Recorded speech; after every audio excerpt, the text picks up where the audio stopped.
There is a funny irony in life where the more you want something, the less likely it is that you will get that thing. There are exceptions to this, but for the most part, it just seems like this is a law in the universe. And it irritates me because it's very logical that if I want something and then I try to get what I want, I should be able to get it.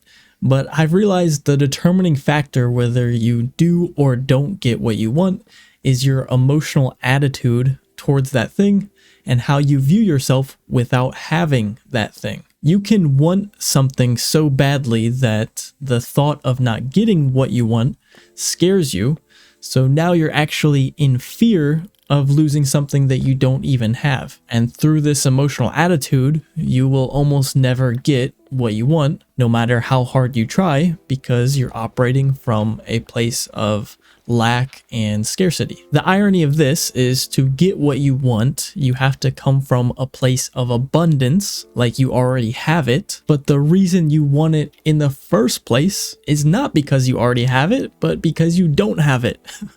Which is why you can't get it. You can't tell me this is not the most illogical thing ever. So instead of being nonchalant, acting like you don't really care about what you want, people like David Goggins have taken a different approach. He knows no matter how much pain he goes through or how long it takes, eventually he will get what he wants. And this is what I would call the warrior spirit that bypasses the irony of attracting what you don't want. Many people never fully achieve or get what they want because the path to get there is a painful one. I would say for the most part, I believe in destiny, and some people are just lucky, quote unquote, where they get what they want very easily and effortlessly, and it seems that they're always in the right spot at the right time around the right people. I know the majority of the time this is not the case, and it just looks that way on the outside, but let's take for example Messi or Ronaldo. Two very good soccer players,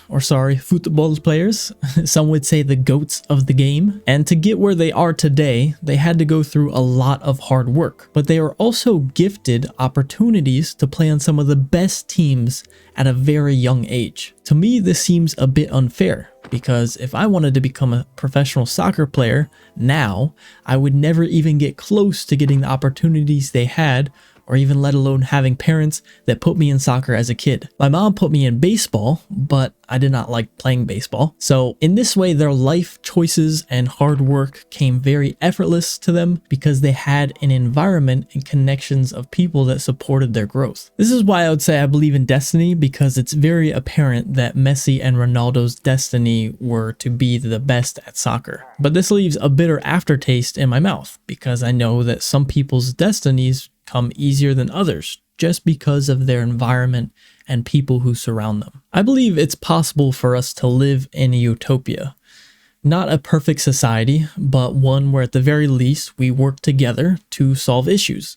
And ideally in this utopia, I would say life should be very effortless and fun. If I want something, people who can assist in what I need help me out.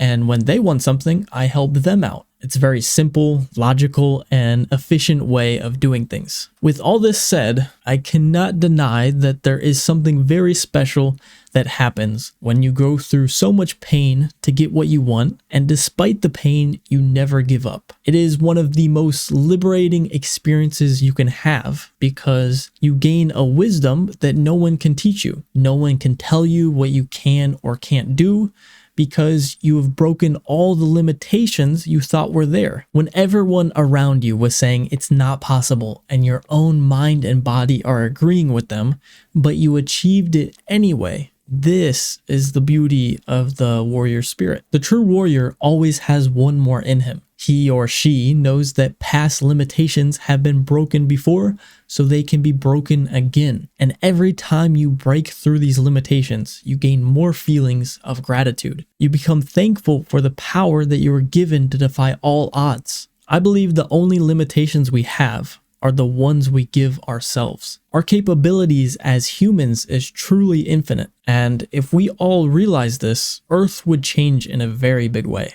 I think it would start to look more like it did thousands of years ago when there were truly advanced civilizations. Not like what we have today, but building and creating things we can barely come close to comprehending as to why and how. If you don't know what I'm talking about, I would do some research on past civilizations, all these different pyramids on these different countries that all connect. Just these huge monolithic structures that are emanating energy and all sorts of mathematical connections to millions of things. It's very mind-blowing to think as to how or why or for what reason they were building all these things. I want to give you a little experiment for after this video ends. Probably the best and fastest way you can experience the magic of the warrior spirit is through physical exertion. Numbers are a great way of showing you your perceived limitations. The experiment is very simple. All you have to do is push-ups. And if push-ups does not sound simple, then you can do the easier ones with your knees on the ground. But I want you to do as many as you can, and when your body feels like it's done and your mind is telling you to stop, you say out loud, one more, and then I'm done. And once you do one more push-up,